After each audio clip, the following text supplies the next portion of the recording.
Pronto, boa noite, boa tarde, bom dia, porque isso aqui depois vai ficar gravado aqui no meu IGTV. Olha, a doutora Valdilene já aqui, pontualíssima. E aí a gente tá esperando um tempinho para que o Instagram entregue, né? A mais contas aqui. E a gente vai bater um papo, gente, maravilhoso, com uma mulher extraordinária. Todo mundo aqui conhece um pouco dela como uma militante, como uma mulher atuante em defesa da mulher, sobretudo na questão do combate à violência doméstica e familiar. Mas também a gente vai conhecer um pouquinho da Valdilene, por trás dessa mulher, não é? De como foi formada, de como foi forjada essa mulher, né? Um pouquinho da sua história. Claro que vamos entrar nos direitos, vamos entrar nas questões que ela tão bem batalha, tão bem milita, mas também vamos conhecer aqui nessa série, nessa live de hoje, um pouquinho da mulher, da pessoa Valdilene, porque essa série que me dá muito prazer, Mulheres que Inspiram Mulheres, tem passado por aqui mulheres extraordinárias, que têm contribuído, não é, com a vida, impactado a vida de muitas mulheres, e a minha também. Então, cada uma que está passando por aqui me fortalece, impacta a minha vida, e espero que a de vocês também. Olha, Jeane chegando por aqui, Jeane Lima, um beijão, querida. Cândida Regina, doutora Cândida Regina Braz, maravilhosa. Maria Sueli, boa noite. Quem chegou por aqui também. Claudiene Santos, olha aí a mulherada. E quem for chegando aqui, vou fazer um pedido. Além de soltar os coraçõezinhos, né, que eu amo coração, eu quero que vocês peguem essa setinha que está aqui e indique aí, mande para 5 pessoas para participar dessa live aqui que vai ser maravilhosa, que vai ser extraordinária. Isso mesmo, não é? Quem conhece Valdilene sabe como ela é maravilhosa, e tem muita coisa que a gente vai descobrir aqui também, um pouquinho dela. Então, assim, convido vocês a convidarem outras pessoas, certo? E manda o coraçãozinho, que eu amo o coração, senão Isabel fica carente aqui sem esse coração de vocês. Aperta o coraçãozinho e manda também para outras pessoas, certo? Então já vou aqui, já vou chamar a Valdilene. Quem mais aqui tá entrando? Entrou aqui, eu não falei o nome. Deixa eu ver, Batatop. Olha, a melhor batata de Aracaju. Muito bem, vou entrar aqui. Olha, Sandra Cavalcante. Muito bem, meu maridão, Rui Souza. Eita, só mulheres, ó, tirando o Rui, só mulheres maravilhosas estão chegando por aqui, viu? Sandra, um beijão. Sandra, que lá faz parte da assessoria da deputada Gorete Reis, que também passou por aqui com uma história belíssima, não é? Então, gente, aperta o coração. Boa noite, Catarina, lá da Batatop. Aperta o coração e convida outras pessoas. Larissa Dalvo, um beijão, Larissa, aqui também, outra mulher maravilhosa. Convida quem for chegando, convida outra amiga, no mínimo 5 amigas para participar dessa live aqui, que vai ser um divisor. Olha, muita informação, muita coisa boa. Já vou até convidar ela para ela entrar aqui, começar o nosso bate-papo. Vamos aqui. Deixa eu ver aqui o Instagram. Já está aqui Valdilene. Social. Todo mundo, ela tem vida própria. Já enviei, Cândida está dizendo aqui. Opa, maravilha! É nós aqui. Olha, minha amiga aí maravilhosa! Como olha, vamos? gente, já está aqui. Olha que lindo. Olha, Valdilene, deixa eu dizer a sua live, que ela também, depois ela vai falar um pouquinho das lives que ela está fazendo. E tem uma live que é um sucesso, viu, para maiores de 18 anos, dia de sábado. Depois ela vai contar também. Ela está fazendo as lives e eu vi que ela faz esse projetor. Aí eu mostrei, né, a Rui, eu disse, Rui, que bacana a ideia. Achei massa. Olha que lindo, tá lindo. Mulheres que inspiram mulheres. E você é uma inspiração. Quero dizer logo de antemão do prazer de lhe receber. Né, doutora, você sabe, eu falo com muito gosto com a boca doutora, porque uma mulher negra chegar a ocupar, a exercer uma profissão tão maravilhosa, né, e que por muito tempo nós não tínhamos mulheres nessa área, então a gente tem que tirar o chapéu para você, porque eu sei que também deve ter tido muitos desafios para você chegar onde você chegou.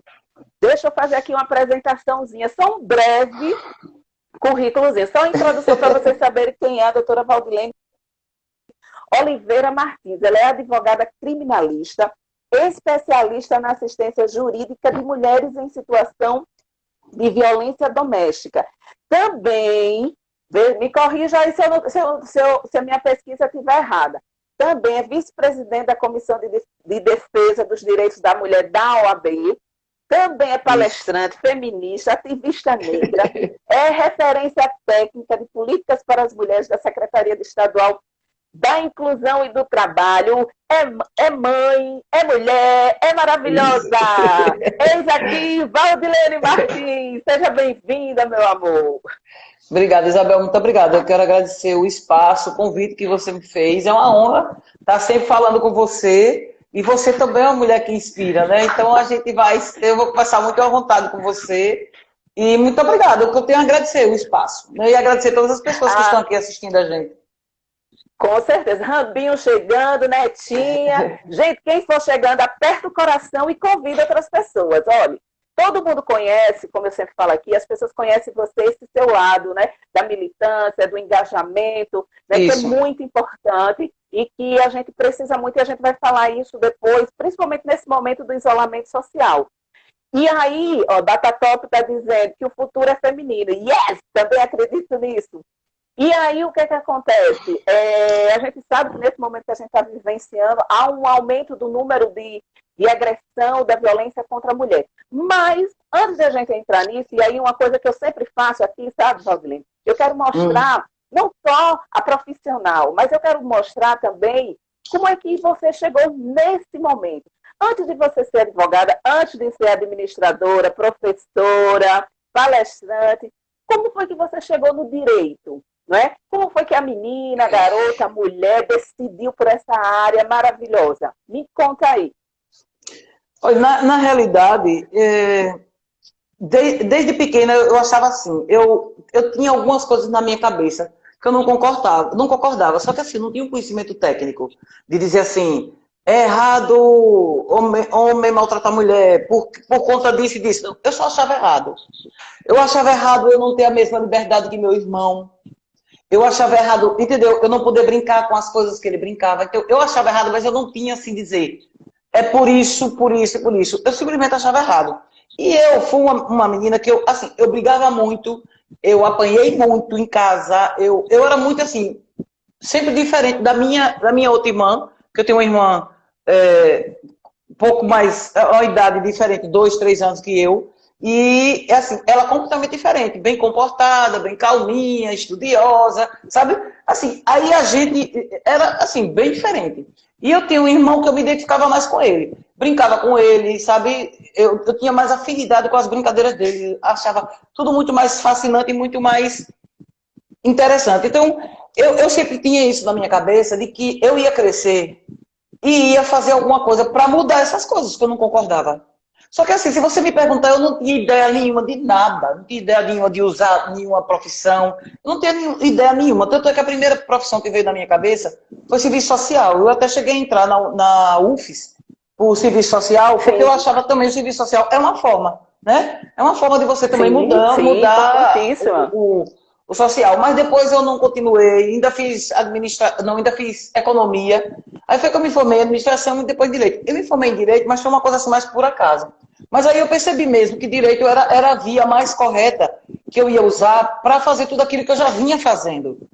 Que eu já fazia desde eu pequena, assim, porque eu convivi com violência doméstica desde pequena, eu via muito na minha casa. Então, assim, eu tenho lembranças de quando eu tinha 4 anos de idade, você tá entendendo? E eu achava assim, eu dizia, eu vou crescer, eu vou tirar minha mãe daqui, eu nunca vou deixar isso acontecer comigo, e toda mulher que eu conhecer que passar por isso, eu vou ajudar. Eu tinha tudo isso na minha cabeça, agora como ia fazer, não tinha. E aí eu fui crescendo. E quando eu vejo hoje a minha vida passada, eu vejo que... eu não sabia. Eu vejo assim, que tudo que a vida toda que eu fiz, eu sempre fiz isso, eu sempre ajudei essas mulheres. Você tá entendendo? Sempre. E era uma coisa assim, era rotina da minha vida. Não era uma coisa assim de dizer, ela é ativista, não. Era rotina, eu sempre fiz isso. Porque eu sempre achava errado. eu falava assim, como é que você aceita? Como é que você concorda? Minhas amigas que tinham namorados, entendeu? Assim, que elas não faziam determinada coisa, mas por quê? Isso é um absurdo. Tá entendendo? E, consequentemente, eu não ficava com os namorados justamente porque eu não aceitava essas coisas, entendeu? E aí, então, quer dizer, na realidade eu sempre fui ativista. Na realidade foi. E o direito Então, na entrou verdade, Valdilene, você sempre por uma teve via, em assim. você... Oi? Na verdade, tá ouvindo? Tô Tá ouvindo. ok? Tá ok. Tá ouvindo? Tem um delayzinho aqui, né? É um delay, aquela tremidinha, aquela demora para chegar. Olha, tem a Ah, Mariana certo. chegando, Tatiane Dantas aqui também. Mariana, teve uma que passou aqui rapidinho e diz assim, cheguei a tempo. Então, quer dizer, quando você olha para você, você, na verdade, você já via aquilo, ainda não tinha compreensão, mas já sentia, Não, não é? isso. Que aquilo lhe incomodava. Na verdade, você Me queria fazer incomodava. algo, questionar aquele sistema ali, que mesmo enquanto criança, né, que você ainda não entendia, mas você já se sentia incomodada com aquilo. Né? E aí você foi para a assistência social, foi isso que deu uma cortadazinha? Foi. Eu ainda cheguei a fazer um período, depois eu vi que, assim, não era aquilo, sabe? E eu fiz, aí você vê como são as coisas, como eu não sabia o que eu queria, de fato. Eu não sabia. E isso acontece muito Sim, com as pessoas jovens, 18, 19 anos, a gente exige muito deles. Às vezes você não sabe qual a profissão que você quer. Aí eu é fiz verdade. economia na Unite. Eu fui fazer aqui na Unite, que na época era FIT, aí, Faculdade de Sim, Tiradentes, de tanto tempo. Aí eu comecei a do século fazer passado. economia. É. Isso, aí eu comecei a fazer Eu digo também economia. que eu sou do século passado. Ô, Hum? Val, Oi, tô estão dizendo ouvindo. aqui que a sua imagem está um pouquinho, está travando. Está travando aí sua Oxe, que é? imagem. Olha, mas Eu tô veja, vendo tudo pronto. ok Para mim está aqui, um pouquinho. viu? Eu estou vendo um pouquinho turvo, mas está ok, né? Mas vamos lá, estou ouvindo, beleza. Vamos ver. Lene, Maria Divânia, Ana. Deixa eu ver aqui quem foi que disse aqui duas potências. Deixa eu ver. Ah, Eita, foi tanta gente aqui. Mônica Aquino disse duas potências, acho que também é sua amiga. Enfim. Então, aí você, sim. no século passado, né? Você no Isso. século passado, você ainda na FIT, começa aí, volta aí a esse ponto. É, aí na Unite eu fiz economia, mas também não terminei o curso.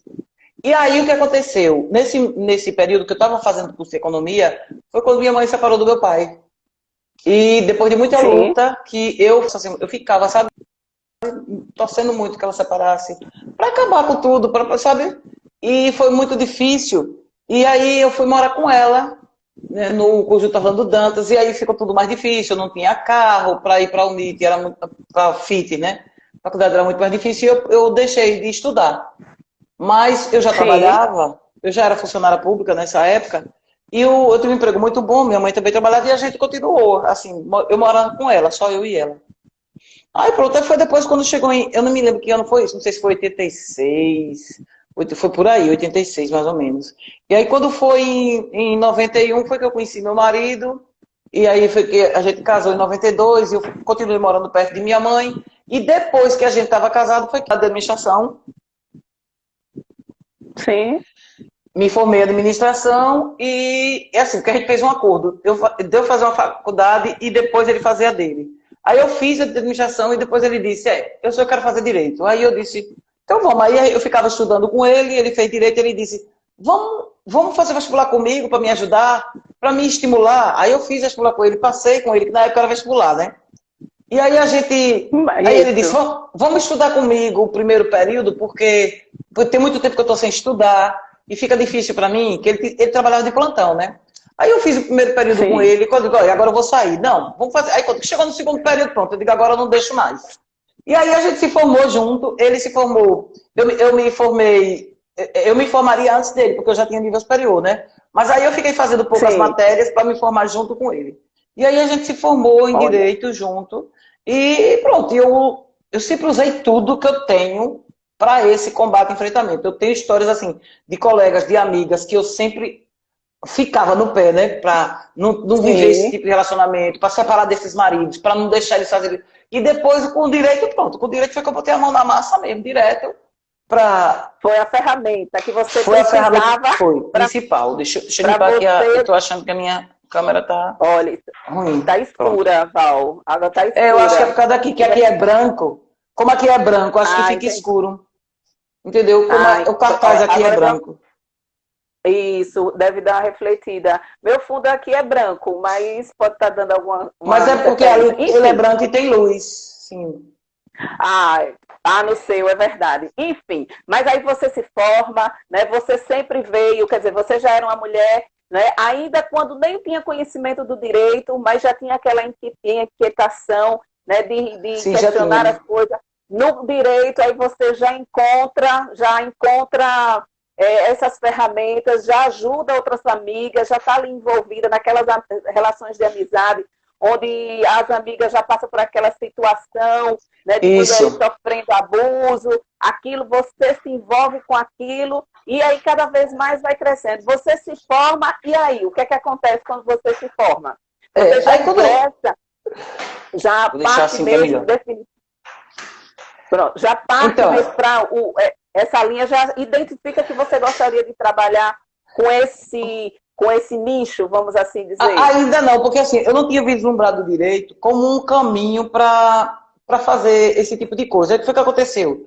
Eu adorava direito tributário da faculdade. Eu queria ser tributarista, Olha, sabe? Tanto é que eu fiz a minha sim, OAB, eu fiz o exame da ordem tributária. Era um direito que eu comecei sem gostar, mas eu fiquei fascinada. Era um direito que eu queria exercer mesmo. E eu tenho um irmão que é advogado, meu irmão é advogado há 30 anos já. E aí ele já era advogado há muito tempo, mas assim, ele fazia muita coisa que eu ajudava ele, sabe? sim, A peça, digitar, essas coisas. E nós tivemos um processo muito longo de anos, um processo de 7 anos. Começou em 2001, terminou em 2008, um processo dele que eu ajudei ele nesse processo todo. Então, assim, eu já tinha um convívio com ele, né? Nesse sim, sentido sim, do direito. E aí eu comecei, quando eu me formei em direito, aí eu comecei. Aí surgiu essa oportunidade de eu fazer parte da Comissão de Defesa do Direito da Mulher. Eu recebi um convite, eu sim. não sabia nem o que era. Aí eu fui. Aí, à medida que as coisas foram acontecendo, eu digo, é uma forma de viabilizar isso. Aí fui vendo, né? Mas assim, quando eu vejo atrás, quando eu vejo o meu convívio com colegas de trabalho, com colegas de faculdade, eu já trabalhava com isso, sabe? De forma, assim, Já era. completamente leiga. Mas assim, Certo, já trabalhava perfeito. dessa forma, Todos os né? caminhos, É, todos os caminhos, todas as coisas, quando você vai olhar para a sua história, e eu entendo perfeitamente que hoje, Valdelene, esse trabalho que eu faço, embora eu seja comunicadora, porque eu sou também, mas esse trabalho hoje que eu faço com desenvolvimento humano, e principalmente com mulheres, aí, quando eu olho para trás, e muitas amigas mesmo, de quando eu tinha ainda 16, 15 anos, como você, né, diz assim, Isabel, você já fazia isso lá, e é verdade, então é como se a gente, quando é isso. fizesse outras coisas, tivesse desviando um pouco daquilo que é nossa missão, daquilo que é nosso propósito. Mas aí a gente entra no eixo e as coisas fluem. Aí você começa aí realmente, nesse momento, ativamente a participar Isso. já mais, como é o nome, mais efetivamente. Efetivamente mesmo, nos processos e tudo, entendeu? E aí eu sempre Entendi. atuei, eu sempre gostei do âmbito criminal. Mas assim, eu achava interessante o âmbito criminal, mas ele era muito complexo porque eu preciso acreditar no que eu atuo, sabe?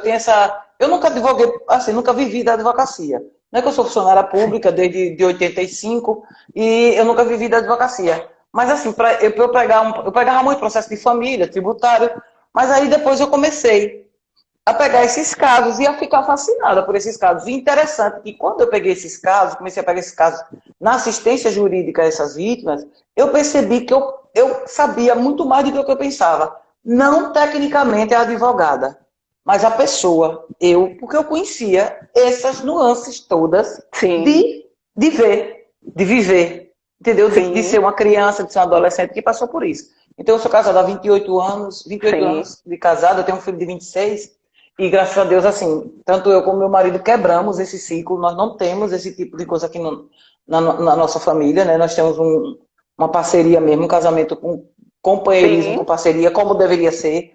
E eu sei assim, que a minha com realidade não é a todos, né? realidade da maioria das mulheres, mas eu gostaria muito que elas conhecessem como é você ter um marido parceiro, porto seguro, sabe? É Porque é verdade, é muito bom, é perfeito. muito bom, muito as bom. coisas ficam, as coisas ficam mais leves, né? A gente, um Justamente. companheiro que ajuda a caminhar com a gente, que está ali, dando força para a gente nas nossas batalhas, nas nossas conquistas, é maravilhoso. E ele que quer ver você ver seu bem, quer ver você subir, quer ver você progredir, entendeu? Isso.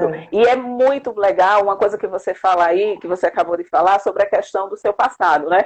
Que teve esses acontecimentos e que você não deixou que seu passado que aconteceu impedisse você de crescer, de progredir e de você ser o que você é. E mais importante, você transformou a sua dor, ressignificou, deu um novo sentido, e através dessa ressignificação você tem impactado centenas, milhares de vidas, né, através dessa sua história. Então, mais uma coisa assim, maravilhosa, quer dizer, você não foi sucumbida pela sua história, para aquele passado que talvez que ninguém gostaria de ter. Mas a gente tem que honrar, né? A gente tem que contar uma nova história da nossa história. E essa sua história...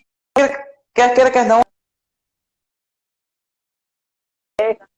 Com certeza, maravilha. E aí você já, né, já decidida, já em frente, já participando dos movimentos, aí você se depara realmente, sente que você sempre fez parte disso, né? No sentido de que você já sabia intuitivamente, e começa a mergulhar de cabeça nesse universo, né? Mergulhar mesmo, porque quando eu chego nesses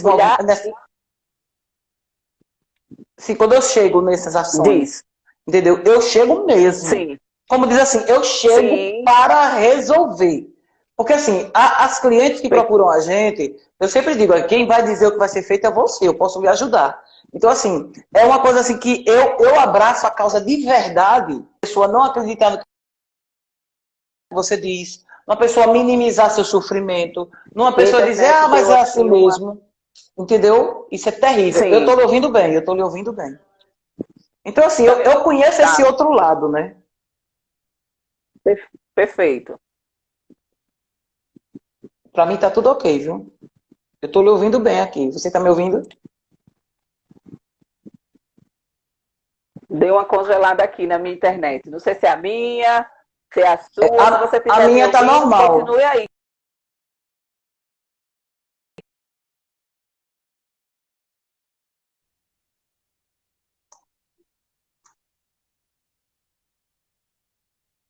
Mas congelou aqui um pouco e estou vendo aqui rodando. Tá ouvindo agora? Tá aí, Valdilene? Tô sim. Tudo ok, tudo ok. Tô ouvindo, sim. Eu tô ouvindo. Você tá me ouvindo perfeitamente, né? Pronto. Sim, sim. Então agora, aí vai. Quando você chega, eu parei nisso. Você chegando. Porque eu acredito mesmo, porque assim, essas mulheres, elas ficam muito carentes, elas ficam muito sem apoio, elas se sentem muito só, elas são muito violentadas quando elas querem, elas são violentadas durante o relacionamento, e elas são muito violentadas quando elas ousam dizer não, entendeu? Então as pessoas não aceitam quando elas dizem sim, continuam, e as pessoas também não aceitam quando elas dizem não, não quero. Então assim, eu chego mesmo para apoiar. Então assim, quando eu tenho uma cliente, eu pego a causa dela como se fosse minha. Literalmente mesmo. Isso. Entendeu? Você tem a empatia, você tem essa característica emocional muito forte, né? Porque as pessoas que trabalham com isso, elas têm que ter essa característica, porque senão as coisas não acontecem. Então você se coloca realmente no lugar daquela mulher. Olha, tem alguém me perguntando aqui, quem é a mulher de referência da minha vida? Olha, assim, por incrível que pareça, a minha avó, mãe do meu pai, eu não conheci. Ela morreu quando o meu pai tinha 15 anos. Eu não conheci, minha mãe não conheceu. Mas eu tenho muito ela na minha cabeça, porque as histórias que a gente ouve dela, muito sofrimento, casou muito jovem, teve muito filho, o filho morreu, ela ficou doente.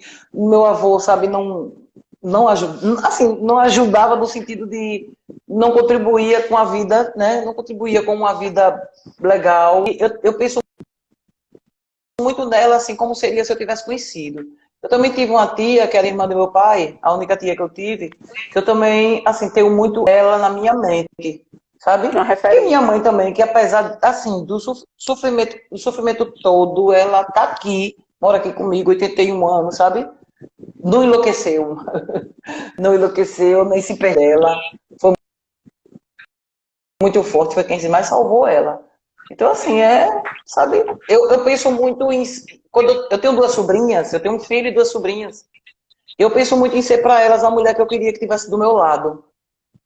Eu penso muito, quando eu converso com elas, quando eu falo com elas, sabe? Para elas Sim. sentirem que elas podem contar comigo qualquer Perfeito. momento, para qualquer coisa. Ô, Então, Val, assim, e me diz sim. uma coisa. Vai, fala. Não, eu já acabei. Eu tô puxando. Eu estou puxando esse lado, né? Eu queria um pouco desse lado que as pessoas não. Eu vejo sempre as entrevistas, eu vejo sempre você, né? E sempre fala do seu lado, desse lado combativo, desse lado militante seu. E às vezes as pessoas esquecem um pouco que você é mãe, que você é mulher, esposa, né? Que você desempenha não só o papel da advogada criminalista, mas vários papéis. E vai administrando da melhor forma, né? E aí, com suavidade, com determinação, com firmeza, vai fazendo o seu trabalho. Aí a gente volta agora, vamos agora para a Valdilene, advogada, a doutora Valdilene,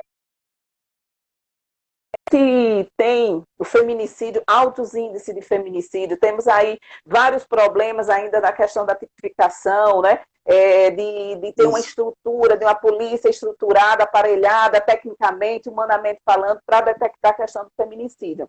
A gente vem agora. A gente tem aqui na cidade de Estância, a Gorete estava aqui, passou por aqui, falou sobre a Patrulha Maria da Penha, e lá foi está sendo como se fosse uma referência, não é? E lá está bem sucedido. E a gente está nesse momento aqui do isolamento social, onde os índices mais praticamente dobrou de violência contra.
Pronto, voltou aqui. Pronto, agora voltou. Voltou sim. Estava aqui Estava congelada, travado. travei aqui. Eu, pausado aqui, o pessoal falou. Mas você ouviu, mas chegou a agora ouvir o que eu voltou. disse? Deu para Não ouvi não, porque ouvir? pausou. Pronto. Então aí eu vou voltar agora. Gente, eu estou dizendo, você, a gente está vivendo esse momento agora, né, de isolamento social, e a gente tem visto que os índices de violência contra a mulher mais praticamente dobrou. A gente tem um alto índice no nosso país, né, de feminicídio, alto índice, e assim mesmo a gente tem muita dificuldade, porque esse índice que a gente tem, esses dados, é um pouco truncado, porque há uma dificuldade na tipificação, né, dos crimes de feminicídio. A estrutura, a polícia, em termos de material humano, enfim, há todo um material. A gente tem a Lei Maria da Penha, né? Se eu não me engano, são 14 ou 15 anos já da Lei Maria da Penha, avançando Vai fazer 14. muito, é uma lei referente. 14, vai fazer 14, não é? Então, tem muita referência, mas a gente falta muita coisa. E aí eu queria, o que é que você, como é que você avalia, principalmente esse momento, né, onde a gente tem um índice alto de violência contra a mulher, e o que é que você atribui a esse aumento, nesse momento do isolamento? Na minha opinião, o índice alto é de denúncia, de violência não. De violência ele sempre esteve lá, sabe? Então o índice de denúncia, perfeito. Por quê? Porque o que acontecia? Uma mulher que sofre violência todo dia, ou moral, ou psicológica, sexual, física, o que for, ela tem um descanso quando o cara vai trabalhar, ou quando ela vai trabalhar, ou quando ele vai para a faculdade, para a escola, ou quando ela sai. Quando as crianças vão para a escola, ela tem um pouco de paz. E com esse isolamento social, ela não está tendo essa válvula de escape. Então, é uma panela de pressão sem aquela válvulazinha que sai a fumaça. Então, qual é a tendência? A tendência é explodir, está intolerável. A mulher não pode, não está aguentando mais. Então, tem muita mulher vivendo em cárcere privado hoje, sem acesso à internet, sem acesso a um telefone, ou com acesso a tudo monitorado. Entendeu? Então, assim, Perfeito. a gente está falando de violência doméstica para quem? Para quem está ao entorno dessa mulher, principalmente. Se ela está nessa situação que não pode fazer nada, as pessoas que estão ao entorno dela têm que fazer alguma coisa. As pessoas precisam se conscientizar que a violência doméstica e familiar contra a mulher não é um problema da mulher ou da família cometida. O problema é da humanidade, da sociedade toda. Os homens e mulheres têm que se unir para resolver isso. Né? Então, o que está acontecendo? Os índices de denúncia são os índices que aumentaram, porque não tem mais a válvula de escape. Né? É isso que está acontecendo. Aí, quando a gente fala nessa questão, o Brasil é o 5º país no mundo que mais mata a mulher pelo simples fato de ser mulher. Né? Aqui em Sergipe, hoje, nós já temos 7 feminicídios e 6 tentativas. Esse ano. Né? Só esse ano. E aí a gente tem a questão da subnotificação ainda da violência. Né? Da violência, por exemplo, uma mulher que tem hábito... Repare, eu acredito que o feminicídio deveria ser um tipo penal. Deixa eu explicar assim, eu não gosto de falar a linguagem do direito, porque confunde para as pessoas que não são da área. Por exemplo, homicídio. Homicídio, artigo 121. Lesão corporal, artigo 129 do Código Penal. Feminicídio não é um tipo penal. Feminicídio é uma qualificadora. Uma qualificadora que é dada ao artigo 121, tipo, motivo torpe, motivo fútil. Eu discordo. A lei é assim. Mas eu acredito que o feminicídio deveria ser um tipo penal. Artigo 121A. Feminicídio. Por quê? A catalogação desses crimes deveria ser mais minuciosa. Presta atenção. Sim. Uma mulher que apanha constantemente daquele companheiro, né? Ou que denunciou, ou que não denunciou, e mais lá na frente ela morre de um problema, de um AVC, ou ela morre de alguma doença decorrente desses espancamentos. Desses espancamentos que ela ficou, né? Isso. É feminicídio? Não. Tá entendendo? Você tá entendendo? Não é. Então, assim, o que é o feminicídio? O feminicídio é a mulher que é assassinada pelo simples fato de ser mulher. Mas não se abrange essa parte. Então, assim, o que é feminicídio hoje? É o homicídio qualificado pelo fato da mulher ser mulher, que acontece na hora. Ou a mulher recebe um tiro, facada, né, estrangulamento. Pronto, é aí que é feminicídio. Né? Então, a gente tem muitas coisas que ficam assim, em aberto, mas tudo bem. Sim. Pior é antes, quando não tinha nada. Que não nas tinha ordenações, nada. Nas ordenações filipinas, tinha lá dizendo que o homem tinha direito de matar a mulher por suspeitar de adultério, né? E tinha direito de doutrinar mulher, crianças, animais, quer dizer, tudo no mesmo patamar. Então, assim, a evolução do direito... a evolução do direito feminino... A evolução do direito da mulher, dos direitos da mulher, do século passado para cá, teve um percurso ótimo. Eu até escrevi sobre isso.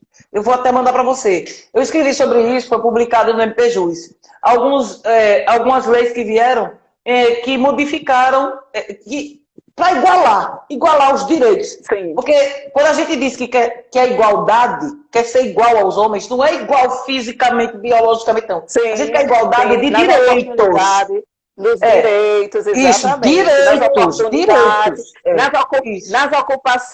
Nas ocupações de poder, né? Porque no mesmo salário, exercendo a mesma profissão, né? No mesmo salário. Né? Então, assim, a igualdade que a gente quer é isso, a igualdade de direitos e de deveres. Porque hoje a gente tem menos direitos e mais deveres. Então, vai.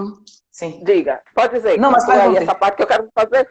Eu ia falar, a gente conhece, eu estava conversando esses dias sobre a questão dessa violência, e a gente conhece, é a mais divulgada, né? A violência física. Física, a mulher passa porque é visível, né? Mas existem outras formas de violência que as mulheres sofrem. A violência psicológica, a violência patrimonial. Existem homens que ficam com todo o dinheiro da mulher, gerencia todo o recurso, né? E elas ficam ali submissas. E, além disso, eles, às vezes, têm homens que utilizam o nome da mulher, né, em empresas que abrem e depois faz coisas absurdas e depois deixa todo aquele legado sujo no CPF da mulher, no registro e tudo da mulher. E também a questão psicológica. E aí eu vejo que essa psicológica a gente tem uma maior dificuldade, né, de você identificar, né, mas não deixa de ser tão perigosa quanto as outras. Não é isso, Val? Porque assim, as violências que constam na Lei Maria da Penha, isso eu estou me falando, gente, no âmbito familiar e doméstico, nas relações afetivas e domésticas, porque fora tem várias violências, né? Tem o assédio moral, assédio sexual, tem importunação sexual, tem várias coisas lá fora. Tem a violência institucional, que é quando a mulher procura os meios, né, do Estado para resolver a situação. Então, eu estou falando no âmbito doméstico e familiar, né, do lar. Então, na Lei Maria da Penha, no artigo 7º, tem lá a violência física, que é que todo mundo conhece. Aqui causa lesão corporal, né, que precisa fazer o exame de corpo de delito para provar. Certo? E as ações desse tipo de violência é ação pública incondicionada. O que quer dizer isso? Não depende da denúncia da vítima. Da permanência da vítima, não depende da vítima querer, né, continuar com o processo. Não depende disso. Se houve lesão corporal, ela foi encaminhada para o Instituto Médico Legal. Né? Então, a violência moral é aquela que está no Código Penal. A injúria, calúnia e difamação. Né? Esses tipos que estão no Código Penal. A violência patrimonial que você falou aí é essa questão. Ficar com os bens, é não deixar trabalhar, destruir documentos, destruir equipamento de trabalho dela, destruir celular, destruir notebook. Ela é costureira, ele destrói as máquinas. Ela é cabeleireira, ele destrói as coisas. O casal tem carro, ela não pega, ela não sabe qual é o patrimônio do casal, ela não administra nada. Às vezes o salário dela vai todo para ele, ou ele mesmo já recebe. Então isso tudo é violência patrimonial, muito praticada, uma das mais praticadas depois da separação. Né? Porque geralmente o patrimônio é todo retido por ele, então é uma das mais praticadas. E eu peço sempre, uma das medidas protetivas que eu peço sempre, que são inúmeras medidas protetivas, uma das que eu peço sempre é de sustar cancelamento de procurações. Porque tem muita mulher que não sabe se tem procuração passada para o marido. Aí nós temos a violência sexual. Isso, sem saber. Não que ela seja leiga, porque às vezes a pessoa não é leiga e assina e não sabe. E aí, gente, tem a violência sexual, que não é só, além de ser a prática de sexo, quando se a vítima querer, ou práticas que ela abomina, também tem a questão de ser promíscuo e não usar camisinha, de proibir que use contraceptivo, tudo isso é violência sexual. E essa violência psicológica, que para mim é assim, eu acho que quando você faz uma catalogação, poucas mulheres não já sofreram a violência psicológica. Porque a pessoa pode sofrer a violência psicológica sem nunca ter ouvido um grito. Sem nunca ter recebido um beliscão, nem um puxão de cabelo. Então a pessoa faz, ele nunca gritou comigo, ele nunca me xingou, ele nunca me bateu, mas a pessoa teve a identidade toda apagada. Sabe quando você tem a identidade apagada? Né? Que você deixa de ser você. Que você não tem amor próprio, que você é insegura, que você morre de culpa de tudo, você morre de medo, de culpa, de insegurança, né? De angústia. E aquilo tudo acaba com você, porque a violência psicológica, ela tira a alma da pessoa de canudinho. Sabe? Deixa só a casca. E você ainda se sente culpada, não é? Justamente. Você se sente culpada, porque eles também entram num processo de colocar você... Né? Há um processo que, não sei se tem um termozinho em inglês, né? Da questão de enlouquecer a mulher. Né? Ele conta a história, pega as histórias que ela disse e distorce. Aí ela diz, mas eu não disse isso. Ele, você não disse? Olha, você disse. E vai um processo de enlouquecimento mesmo. Olha, ela vai ficando com a sua saúde emocional, a sua saúde mental extremamente afetada. Então, assim, ela põe em dúvida ela mesma. Ela questiona. Olha, Val, fizeram a pergunta aqui para mim e para você. Essa pergunta vai para as duas. Um homem que bate, maltrata com palavras, é um costume cultural, é um psicopatia, ou é uma psicopatia? Não é costume cultural, já vou logo lhe dizendo. Não é Olha, costume, não é cultural. Não é? Essa história que muitos homens se escondem, né? Não são todos, mas justamente esse daí, que se escondem nessa história de que fui educado assim, não justifica, não é? olha, Não faz sentido, não cabe mais. eu vejo assim, como ela falou. Tem outra pergunta também que eu vou responder de Paulo, que ele está perguntando assim, como prova a violência psicológica. E eu faço questão de falar sobre isso. Olha, Perfeito. a sujeição feminina, a violência contra a mulher e a desigualdade de gênero é uma questão histórica, política e cultural, do meu ponto de vista. Certo? Sim. Só que, além dessas três coisas, tem um recorte de caráter. Por quê? Eu digo, como você falou, por que não justifica? Porque nem todo homem faz. Se fosse uma questão só cultural, ou só histórica e só política, todos os homens faziam. Por que tem homens que não fazem? Porque tem um recorte de caráter, que a pessoa se adequa àquelas ações. A pessoa gosta de fazer aquilo. Não tem nada de psicopatia. Né? Identificação. Uma identificação. Tem um então, ela vai, Val, nessa questão. Ela fala nessa questão da psicopatia porque essas pessoas, elas têm prazer de ver a mulher, na verdade, sofrendo. E ele não sente.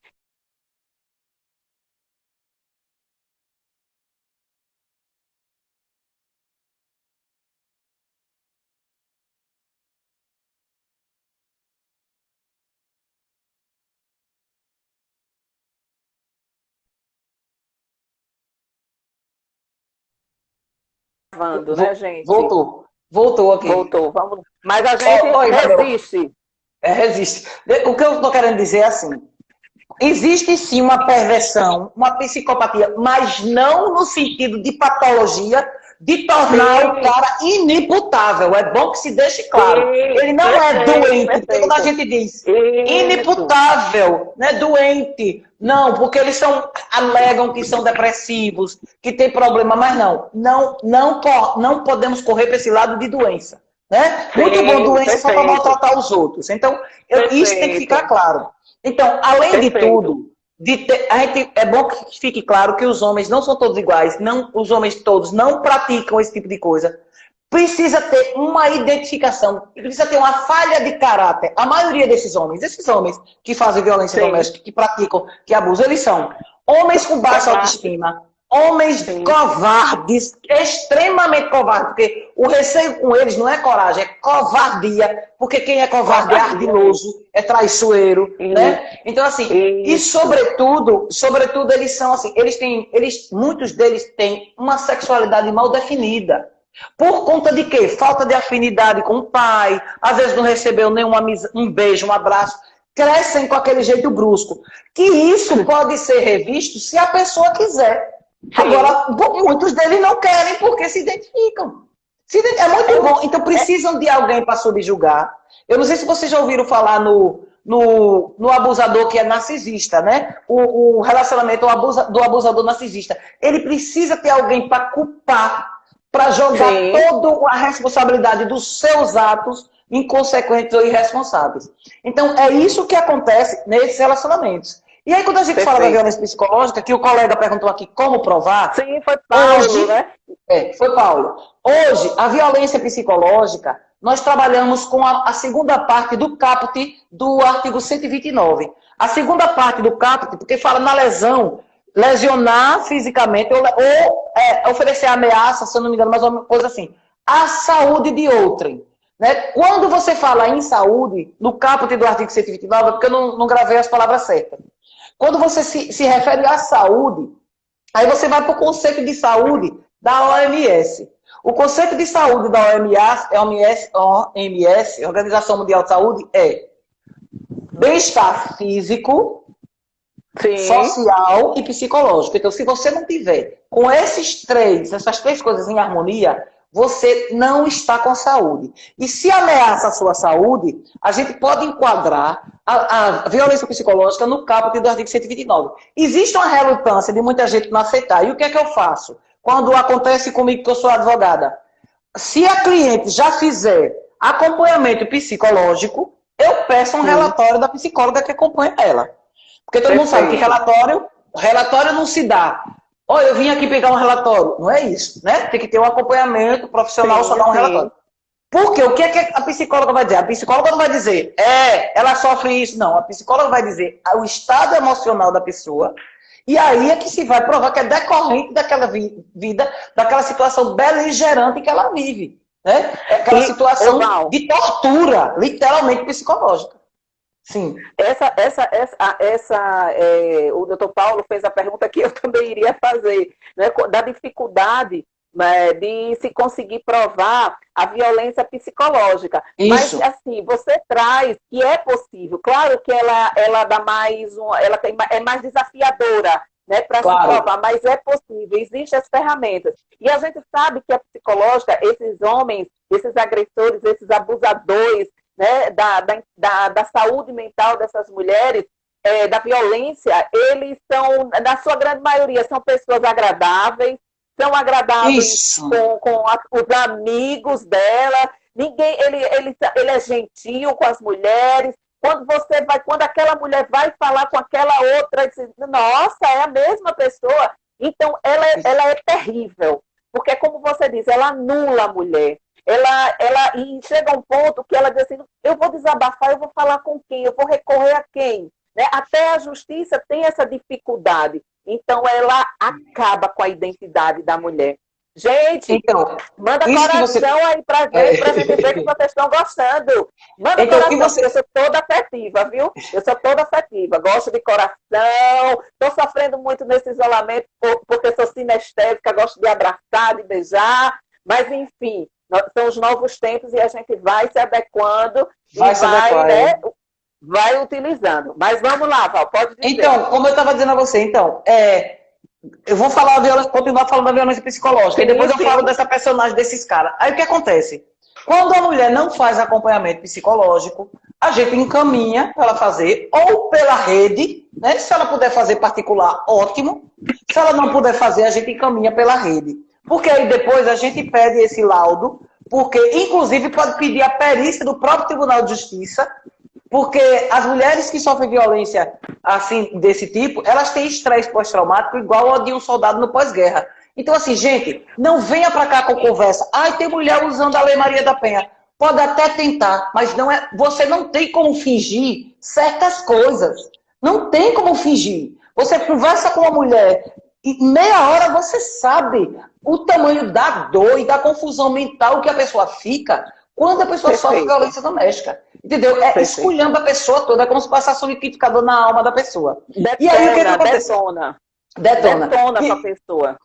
E aí o que acontece? Eu estava falando dessa violência psicológica, você falou... Sim, e esses homens, eles são manipuladores, eles têm uma aparência, uma visão para a sociedade do cara gente boa, do tio legal, do vizinho prestativo, do colega de trabalho maravilhoso, do profissional competente, que cumpre horário, que nunca deixou nada a desejar. A regra é que eles não têm sequer passagem pela justiça, nenhuma, nem de uma cobrança.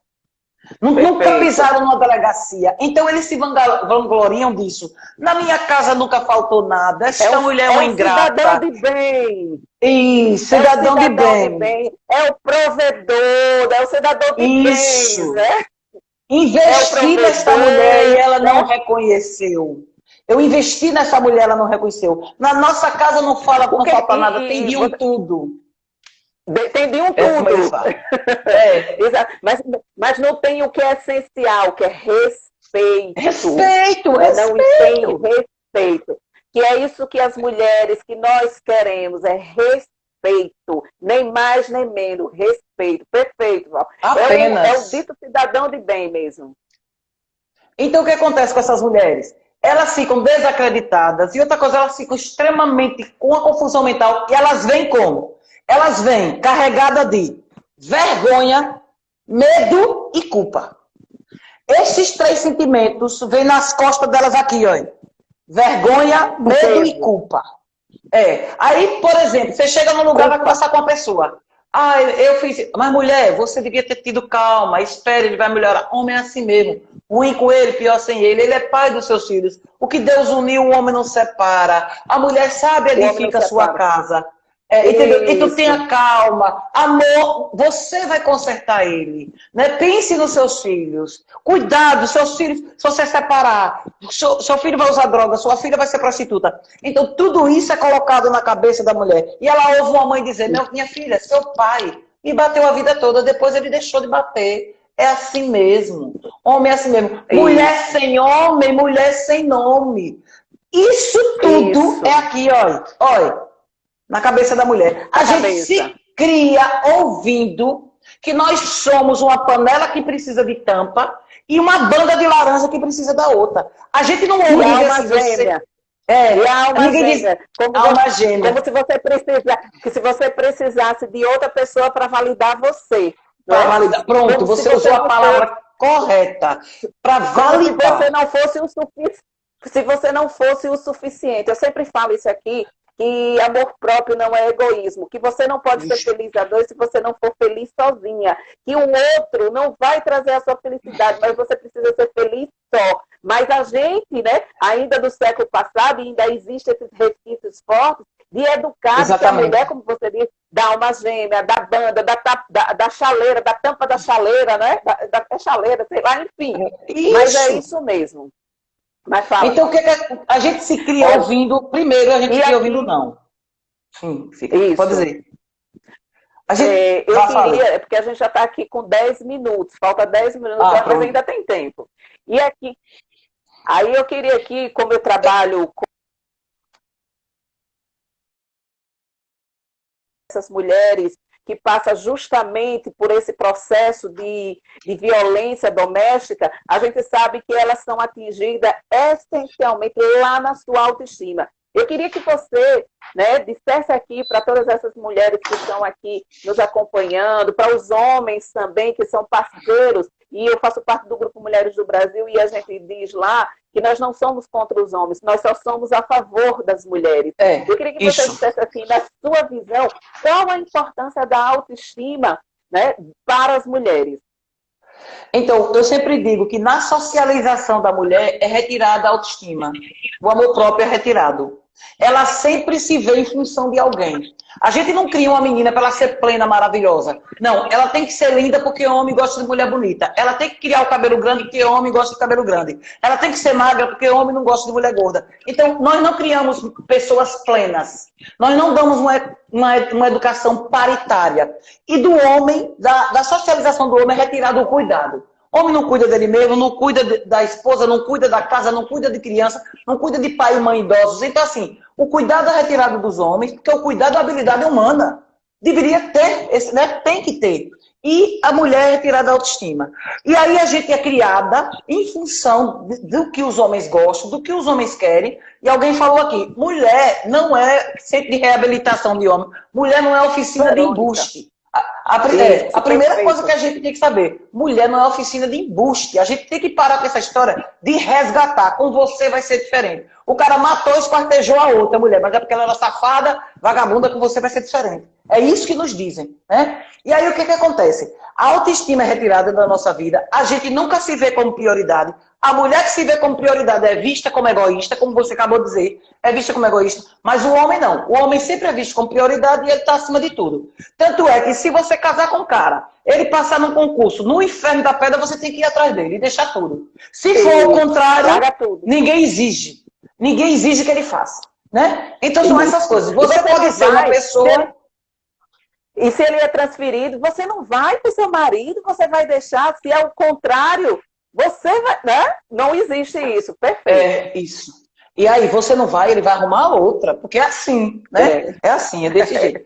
Então o que acontece? A gente não é ensinada a ter essa autonomia. E eu digo sempre para as mulheres, a gente tem que encorajar as mulheres primeiro, antes do empoderamento vem o encorajamento, porque o encorajamento é individual. Eu me encorajo, você se encoraja, aquela.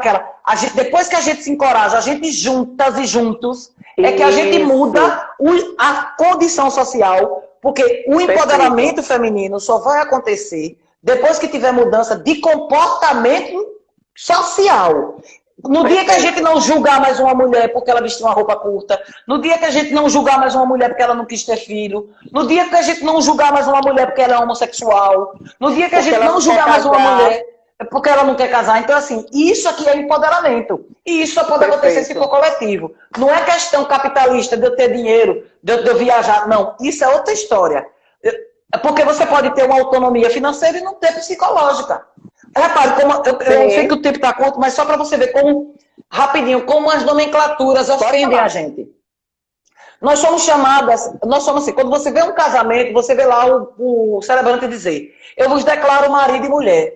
Aí você faz, poxa, eu estou passando a ser mulher agora.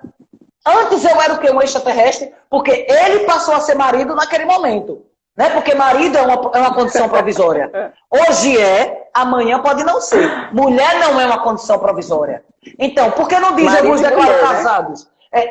Ou por que não diz eu vos declaro casados, eu declaro isso? Não. Aí, quando você se separa, você passa a ser ex-mulher de fulano. Como se ser mulher só fosse enquanto você está atrelada a um homem. Então, até a nomenclatura... Como se você só se torna quando casa e deixa de ser quando se separa. Separa, entendeu? Você perde a identidade e passa a ser. Quem é aquela? Ex-mulher de João, ex-mulher de Pedro. Você perde a identidade.